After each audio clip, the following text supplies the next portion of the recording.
POCSO కేసులో నిందితుడిగా ఉన్న బండి భగీరథ్ తెలంగాణ హైకోర్టును ఆశ్రయించారు. తనకు మధ్యంతర బెయిల్ మంజూరు చేయాలని కోరుతూ ఆయన పిటిషన్ దాఖలు చేశారు. ఈ పిటిషన్ వెకేషన్ బెంచ్ ముందు విచారణకు వచ్చింది. కేసును పరిశీలించిన హైకోర్టు ఈ నెల 14న విచారణ చేపట్టాలని నిర్ణయించింది.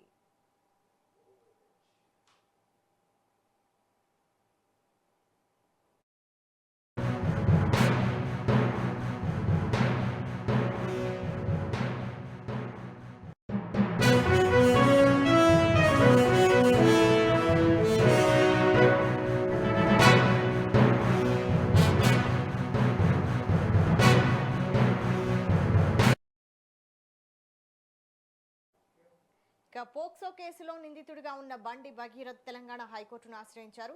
తనకు మధ్యంతర బెయిల్ మంజూరు చేయాలని కోరుతూ ఆయన పిటిషన్ దాఖలు చేశారు. ఈ పిటిషన్ వెకేషన్ బెంచ్ ముందు విచారణకు వచ్చింది. ఈ కేసును పరిశీలించిన హైకోర్టు ఈ నెల 14న విచారణ చేపట్టాలని నిర్ణయించింది. ఇదే అంశంపై మరింత సమాచారం మా ప్రతినిధి కరుణాకర్ అందిస్తారు. కరుణాకర్,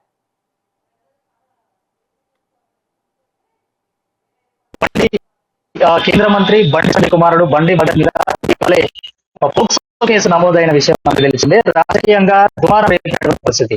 సో ఈ కేసులో ఈ నెల 8న ఏదైతే మైనర్ అమ్మాయిని అసభ్యకరంగా ప్రవర్తించాడన్న నేపథ్యంలో ఇటీవల కేసు నమోదైనటువంటి కేసులో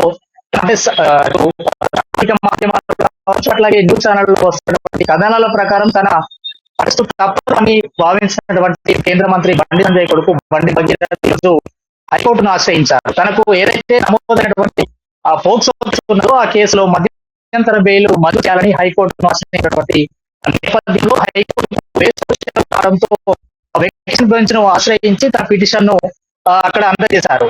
సో ఈ అందజేసిన నేపథ్యంలో ఈ కేసు ఖచ్చితంగా అంటే సానుకూలంగా స్పందించినటువంటి వెకేషన్ బెంచ్ ఈ నెల 14న దీని మీద విచారణ జరిపి నిర్ణయం తీసుకుంటామని చెప్పేసి సానుకూలంగా వెకేషన్ బెంచ్ స్పందించింది. ఏదైతే నమోదైనటువంటి కేసు పోలీసుల వాళ్ళ వివరణ విన్న తర్వాత ఏదైతే తుది నిర్ణయం తీసుకుంటామని హైకోర్టు చెప్పినటువంటి నేపథ్యంలో ఖచ్చితంగా కొడుకు అవుతాడని చెప్పేసి మాధ్యమాల్లో కూడా రాజకీయంగా వార్త వస్తున్న నేపథ్యంలో సీఎం రేవంత్ రెడ్డి కూడా స్పందించారు. ఈ నెల 8న ఏదైతే కేసు నమోదైందో ఆ కేసు ఇప్పటి వరకు కూడా దాని మీద విచారణ ఎందుకు ఆగ్రహం వ్యక్తం చేసినటువంటి నేపథ్యంలో దీని మీద ప్రత్యేక సిట్ ఏర్పాటు చేయాలని సూచించిన మేరకు ఇటీవలే నిన్న కూకట్పల్లి డీసీపీ ఆధ్వర్యంలో డీసీపీ సివి ఆనంద్ సిట్ ఏర్పాటు చేశారు. ఈ సిట్ ఏర్పాటు చేసినటువంటి నేపథ్యంలో ఖచ్చితంగా సిట్ సంబంధించినటువంటి అధికారులు పోక్సో కేసు ఏదైతే భగీరథ్ కానీ దాని తర్వాత ఎవరున్నా కూడా రాజకీయ నాయకులు ఎవరున్నా కూడా ఈ కేసులో ఖచ్చితంగా తాను నేరం చేశారు అని రుజువైతే ఖచ్చితంగా ఎవరైనా కూడా చట్టం తన పని తాను చేసుకుపోతుంది. ఖచ్చితంగా నిందితులు ఎవరైనా కూడా వారిని ఖచ్చితంగా అరెస్ట్ చేస్తామని సిటీకి సంబంధించినటువంటి అధికారులు కూడా ఇటీవల మీడియా కూడా మాట్లాడిన పరిస్థితి నేపథ్యంలో సో ఈ నెల 14న హైకోర్టు ఏం చెప్తుంది, పోలీసుల వాదనలు విన్న తర్వాత బండి భగీరథ్ నిజంగానే నేరం చేశాడా లేదా, దాని తర్వాత హైకోర్టు ఏ నిర్ణయం తీసుకోబోతుంది అనేది కూడా చాలా ఒత్తిడిలో ఉన్నటువంటి నేపథ్యంలో మైనర్ అమ్మాయి 17 ఏళ్ల మైనర్ అమ్మాయిని మద్యం తాగించి బలవంతంగా తనని అత్యాచారం చేశారని ఏదైతే మైనర్ అమ్మాయి తన తల్లి ఇద్దరు కలిసి పేరు బషీరాబాద్ పిఎస్ లో ఏదైతే కేసు నమోదు చేశారో ఈ కేసులో ఖచ్చితంగా బండి భగీరథ్ ను అరెస్ట్ చేయాలని చెప్పేసి అటు టీఆర్ఎస్ పార్టీ నాయకులు కూడా అటు మహిళలకు సంబంధించిన నాయకులు కూడా పెద్ద ఎత్తున కూడా రాజకీయంగా అటు రాష్ట్ర పరిస్థితి.